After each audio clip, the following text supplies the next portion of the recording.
Učenice Poljoprivredne škole sa Domom učenika Sonja Marinković u Požarevcu u sklopu Erasmus projekta koji je odobrila Tempus fondacija pre mesec dana uspešno su završili dvonedeljnu obuku u Centru biotehnike i turizma u Novom Mestu u Sloveniji, gdje su stekle nove veštine o unapređivanju agroturizma upotrebom konja. O utiscima za Sat TV govorile su učenice Poljoprivredne škole sa Europass sertifikatima. Prvi utisak je bio da je prelepo mesto i onda smo upoznati, pokazali su nam i hotel i okolinu i otprilike nas uveli u to šta ćemo mi da radimo tamo.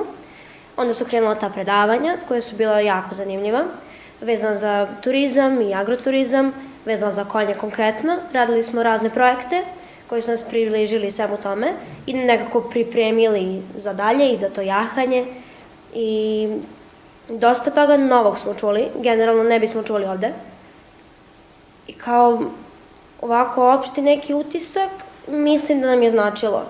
Kao cijele 2 nedelje su bile nešto potpuno novo i što se tiče i mesta i ljudi i uspeli smo i da izađemo ponekad i da upoznamo nekog i kao generalno da se provedemo i plus da steknemo neko znanje koje smo donele ovde i koje će dalje da nam znači što se tiče i veterine i ako će neko možda da ode i baš u tom smeru konja ili možda nije hteo, a sad hoće, jer mislim da nam je predstavljeno na jako lep način u smislu da iako nisi bio u priči, da ti je sad dovoljno interesantno da pokušaš da se zainteresuješ za nešto slično.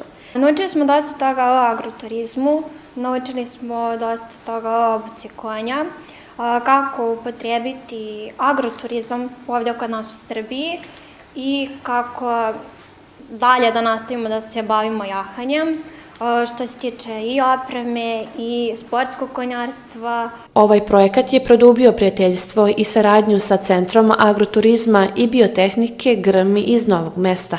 Rukovodioci ovog projekta u Poljoprivrednoj školi zaključili su da njihovi učenici prednjače u mnogim aspektima obrazovanja.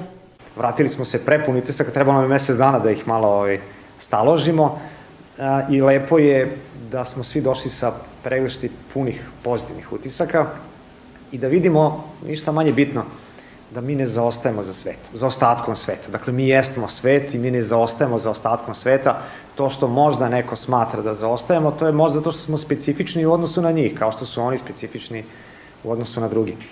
I ovaj projekat nam je produbio prijateljstvo i saradnju sa Centrom agroturizma i biotehnike GRM iz Novog Mesta. Otvorio nam je prostor za neke nove projekte. Upoznali smo i kolege iz Poljoprivredne škole u Zagrebu i tu smo uspostavili neke kontakte i potencijalno neke nove projekte za budućnost. Učenici sa svojim profesorima već sada rade na novim zanimljivim projektima o kojima mudro ćute.